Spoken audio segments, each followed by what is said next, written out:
નમસ્કાર, YNN ન્યૂઝમાં આપનું સ્વાગત છે। સમાચારમાં વાત કરી Bharatiya Janata party ward number 12ના ઉમેદવારો અટલાદરા બિલ રોડ પર આવેલ પરમ ગ્રીન ઓરોહાઇટ્સ લાભ બંગલો વિસ્તારમાં ફેરણી સ્વરૂપે નીકળ્યા હતા। ઘરે ઘરે જઈને સ્થાનિકોએ હાર પહેરાવીને ઉમેદવાર સ્મિત પટેલ, સમીરભાઈ વાઘેલા, રીટાબેન સિંહ, શકુંતલાબેન વસાવા તથા તમામ ઉમેદવારોનું હાર પહેરાવીને સ્વાગત કરવામાં આવ્યું હતું। તો પૂર્વ કોર્પોરેટર મનીષભાઈ પગાર, પૂર્વ કાઉન્સિલર ટ્વિંકલબેન ત્રિવેદી આ ફેરણીમાં જોડાયા હતા। મોટી સંખ્યામાં ભાજપના વિસ્તારના કાર્યકર્તાઓ આ ફેરણીમાં જોડાયા હતા।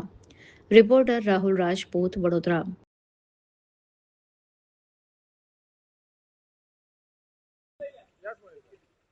આજરોજ બીપીવન વિસ્તારમાં ઉમેદવારો સાથે ફેરણી થઈ રહી છે। સાથે ચારે ચાર ઉમેદવાર માનનીય સમીરભાઈ, રીટાબેન, શકુંતલાબેન અને સ્મિતબેન ખૂબ સારો આવકાર મળી રહ્યો છે। ખૂબ વિકાસના કામો કર્યા છે આ વિસ્તારમાં, જેથી લોક પ્રતિસાદ ખૂબ સારો મળી રહ્યો છે। અને ચોક્કસપણે એટલું કહીશ કે આ વિસ્તારમાંથી પ્રચંડ બહુમતી સાથે વોર્ડ નંબર 12માંથી ચારે ચાર કમળ ખીલશે।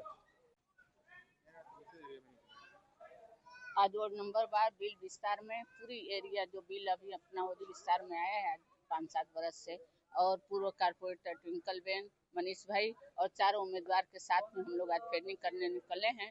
लोगों का जन समर्थक मिल रहा है, उन लोगों का आशीर्वाद मिल रहा है। भारतीय जनता पार्टी को आगे बढ़ाने की काम कर रहे हैं। वो लोग आगे अपना समर्थन करते हुए भारतीय जनता पार्टी को बढ़ा रहे हैं।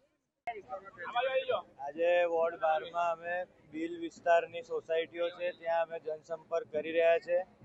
આજે અમારા બે પૂર્વ કાઉન્સિલર મનીષભાઈ પગાર, ટ્વિંકલબેન ત્રિવેદી અને અમારા ચારે ચાર ઉમેદવાર છે શકુંતલાબેન વસાવા, રીટાબેન સિંહ અને સમીરભાઈ વાઘેલા। આજે અમે બધા જનસંપર્ક માટે 100 કાર્યકર્તાઓ આજે બિલ વિસ્તારમાં। Subscribe now and press the bell icon. Never miss an update.